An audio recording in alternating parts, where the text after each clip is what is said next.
Hello, praise the Lord. இந்த நாளுக்கான வேத வசனம் சங்கீதம் 52:8 நானோ தேவனுடைய ஆலயத்தில் பச்சையான ஒலிவ மரத்தைப் போல் இருக்கிறேன். தேவனுடைய கிருபையை என்றென்றைக்கும் நம்பி இருக்கிறேன். ஹல்லேலூயா.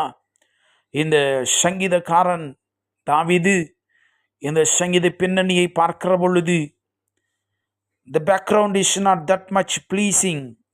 இந்த சங்கீத எழுதப்பட்ட பின்னணியை கவனிக்கிற பொழுது அது அவ்வளவு சந்தோஷமான காலத்துக்கும் நேரத்துக்கும் உரியதல்ல.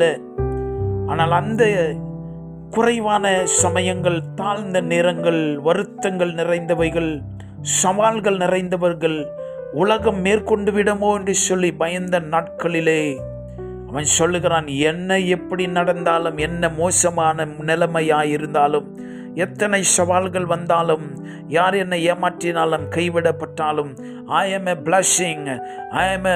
I will live like a life like an olive tree.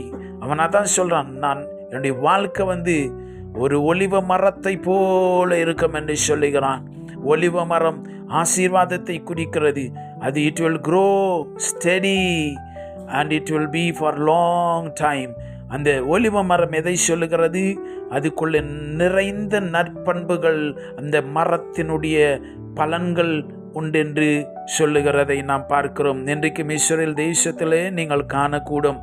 எனக்கு அன்பான தேவனுடைய பிள்ளைகளே, இன்றைக்கு உங்களுடைய வாழ்க்கை எப்படிப்பட்டதா இருந்தாலும் பரவாயில்லை, நீங்கள் கண்ணீருக்குள்ளே கடந்து போகிறவர்களா இருந்தாலும் பரவாயில்லை, துக்கத்தை உங்களுடைய தலைமையில நான் சுமந்து கொண்டிருக்கிறேன் என்றாலும் பரவாயில்லை, எனக்கு என்ன திக்கு தெரியவில்லை என்று சொன்னாலும் பரவாயில்லை, தாவீதை போல சொல்ல ஆரம்பிங்கள். That is the secret of success in David's life. இதுதான் தாவீதுடைய வாழ்க்கையினுடைய ரகசியம். என்ன மோசமான சூழ்நிலையில் இருந்தாலும் அவன் சொன்னது என்ன தெரியுமா?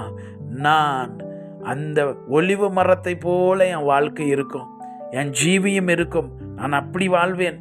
என்னதான் நெருக்கங்கள் வந்தாலும் பரவாயில்ல, நான் குறைந்து போக மாட்டேன் என்று சொல்லி இன்றைக்கு நீங்களும் சொல்லுங்க, கர்த்தருடைய கிருபை என் மேல இருக்கிறது, நான் ஒரு ஆசீர்வாதம், நான் தேவ பலனை அனுபவிக்கிறேன், தேவனுடைய சுகத்தை பெற்றுக் கொள்ளுகிறேன், இயேசுவின் ரட்சிப்பை காண்பேன், கர்த்தர் என்னை கைவிடார், அவர் எனக்கு ஜீவனாய் இருக்கிறார் என்று சொல்லி. ஆமென்.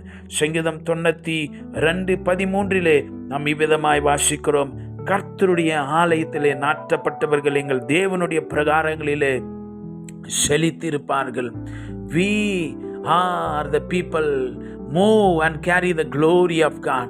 நாம் தேவனுடைய மகிமையிலே நடக்கிறவர்கள், அந்த மகிமையை சுமக்கிறவர்கள், தேவ பிரசன்னத்தில் இருக்கிற வாழ்கிற நாம், அல்லேலூயா, நாம் செழித்திருப்போம். என்ன மோசமான சூழ்நிலையில் நீங்கள் சந்திக்கலாம், சவால்கள் நிறைந்த வாழ்க்கையாக இருக்கலாம், அல்லேலூயா.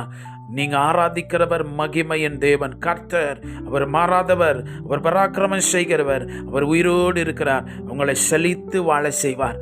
ஒன்றை மட்டும் செய்யுங்கள், தாவீதை போல உங்களுடைய சூழ்நிலையே மாற்றி மாற்றி சொல்லாதீங்க, அந்த சூழ்நிலைக்கு எதிராய் பேசுங்கள். நீங்கள் குறைவை சந்தித்தால் கர்த்தர் என்னை நிறைவை காண செய்கிறார் என்று சொல்லுங்கள். அல்லேலூயா. நீ பலவீனமாயிருந்தால் நீ சொல், தேவனுடைய பலன் எனக்குள்ளே ஆளுகை செய்கிறது என்று சொல்லுங்கள்.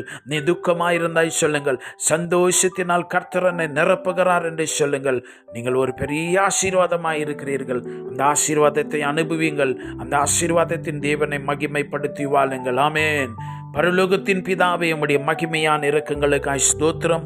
இந்த ஜீவனுள்ள வார்த்தைகளுக்கு நன்றி சொல்லுகிறோம். நாங்கள் எங்களுடைய மனதையும் எங்களுடைய வாயின் அறிக்கையும் ஒரே ஆண்டவரே கோட்டிலே கொண்டு வர கிருபை செய்வீராக. நீர் மகிமையின் தேவன். ஆண்டவரே, நாங்கள் அறிக்கை செய்கிற விதமாய் உடைய வார்த்தை நிச்சயமாய் நீர் எங்களுடைய வாழ்க்கையிலே அதை நிரூபிக்கிறதுக்காய் ஸ்தோத்திரம்.